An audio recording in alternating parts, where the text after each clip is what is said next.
Hordoftoota Arkiloo Deel kabajamoo bakka jirtanitti nageenya rabbii isinaaf haa ta'u jechaa kun Arkiloo biizinesiidha. Arkiloo biizinesii keenyarraan dargaggoo muuxannoo gaariirraa arganne tokko qabannee dhiyaanneerra.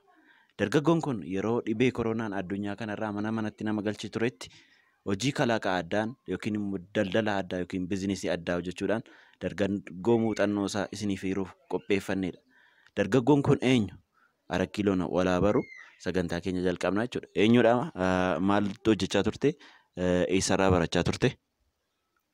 Duraan dursa carraa guddaa kana waan naaf kennitaniif maqaa Arkiloo Deeliidhaan akkasumas maqaa dhaabbata keenyaan sin galateeffachuu barbaadna. Guddaa ulfaadhaa. Maqaan koo Amaanu'eel Maatiyoosan jedhama. Barataa Medical Doctoratii waggaa sadaffaati Jimma Yuunivarsiitiitti jechuudha. Waggaa lammaffaa. Barataa waggaa lammaffaa jechuudha. Egaa barataa Amaanu'eeliin qabannee jirra. Barataa Amaanu'eeliin yeroo koronaan manatti nama galchee turetti yeroo kee akkamitti fayyadamaa turte? Maal maaliin dabarsaa turte? Mee muuxannoo kee otuun seeni akkamitti yeroo keetti fayyadamaa turte? Yeroo koronaan yeroo baay'ee nu kennee ture kanatti akkamitti fayyadamaa turte? Akkuma beekamu dhukkubni kun erga dhaga'ame kaasee akkasumas biyya kana galuunsaa akka dhaga'ameen yeroo murtaa'een booda mootummaanis barattoota hundumaa gara manaatti geggeessuu murteessee kanaan manatti galanii taa'uun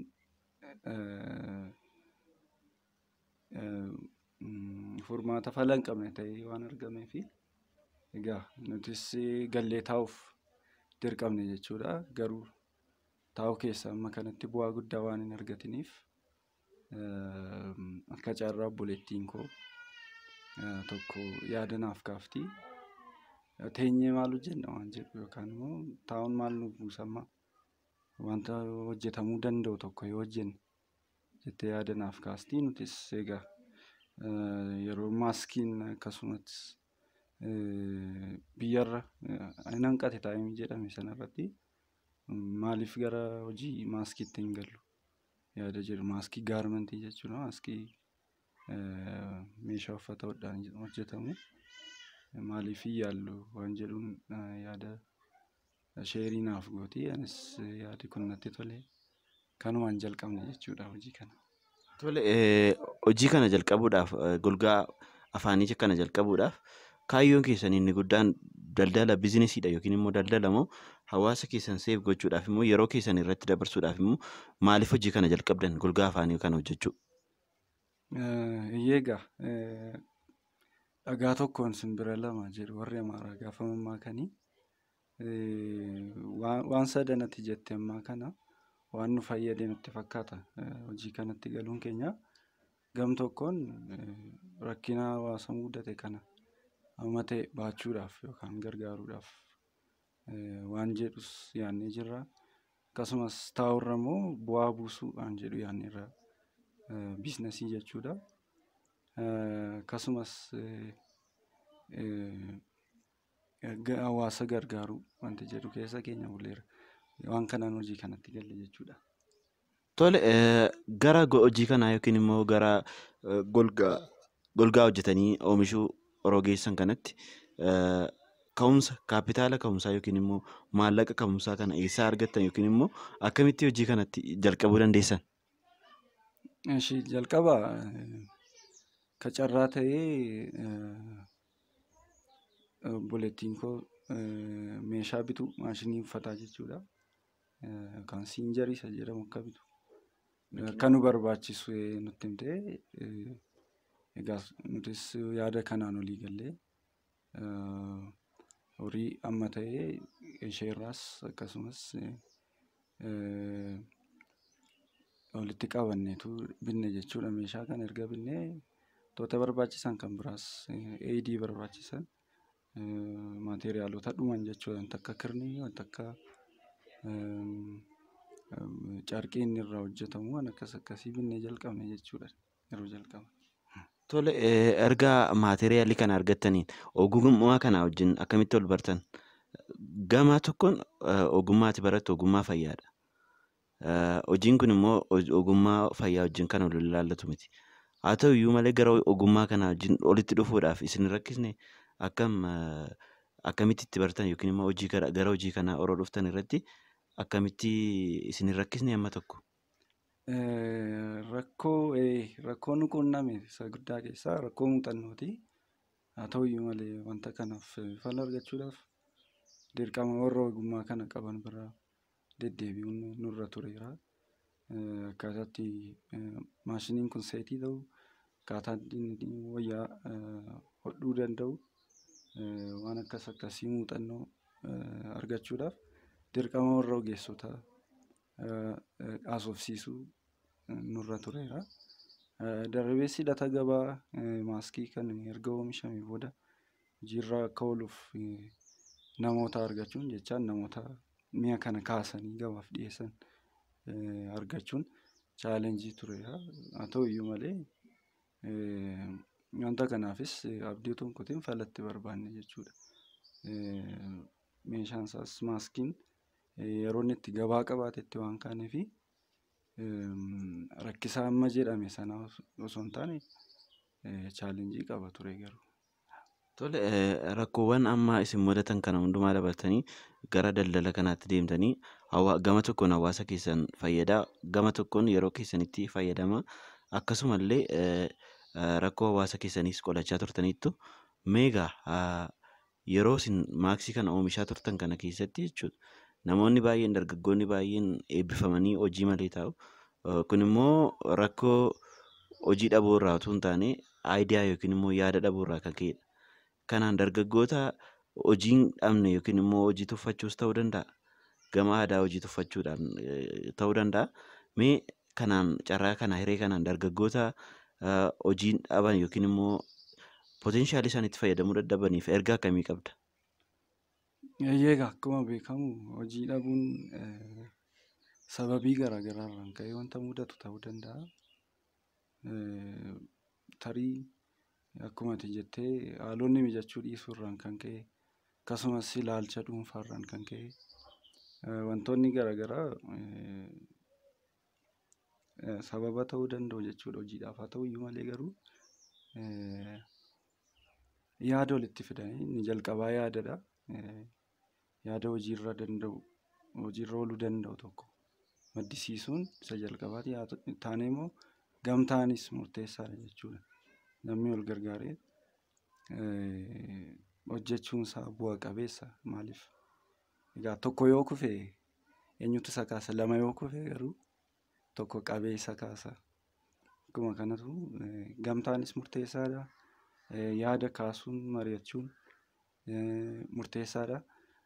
Inni guddaan kanatti aansee tattaaffiidha jechuudha. Tattaaffachuun baay'ee murteessaadha. Abdii kutuu malee wanta tokkotti aggaamanii milkaa'uu dhiisus yaaluu dhumti waan guddaadha jechuudha. Yaaluuf tattaaffachuun murteessaadha. Tole, egaa gara golgaa keessan hojjettanii gabaa wajjin wal barsiisuu irratti jalqaba irratti golgaa isin dhiyeessitan kun gabaa wajjin dafee wal isinii bareera. Gosa akkam akkamiifaa immoo oomishuu jalqabdan? Fedhii hawaasaa wajjin akkam wal simateera?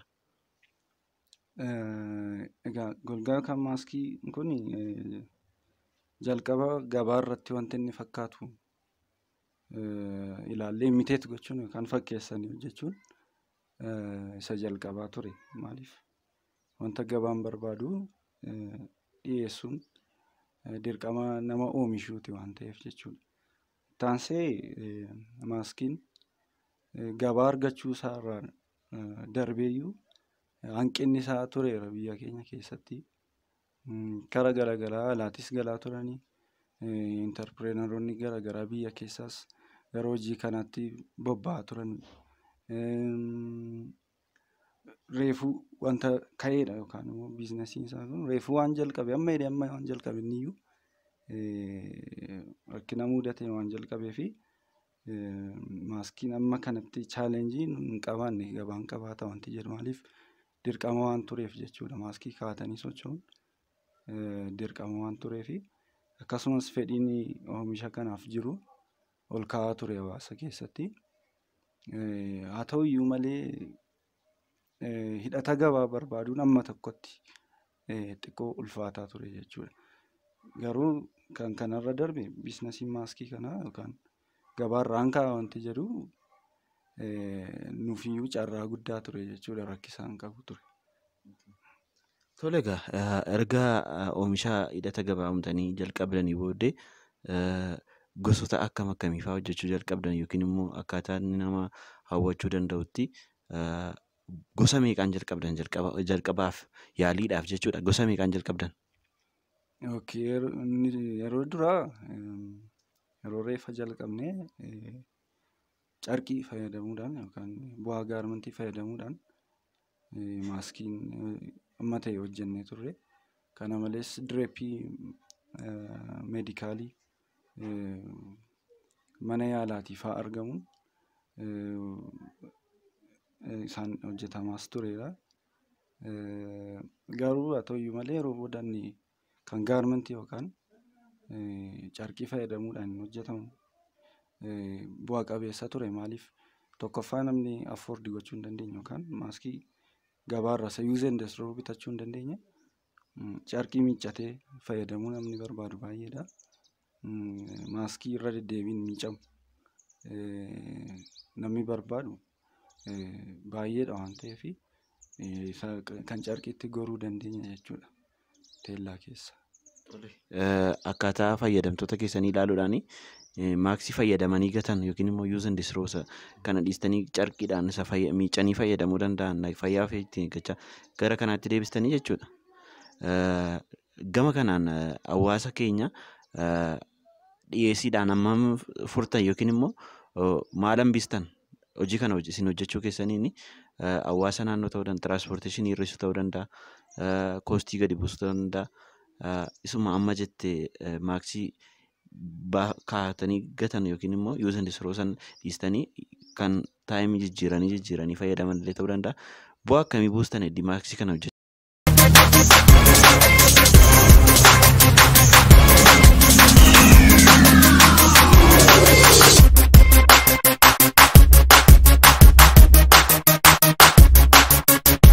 Hordoftoota daawwattoota Arakiiloo Dee keessummaan keenya qabannee dhiyaanne kutaa tokkoffaansaa kana fakkaata ture.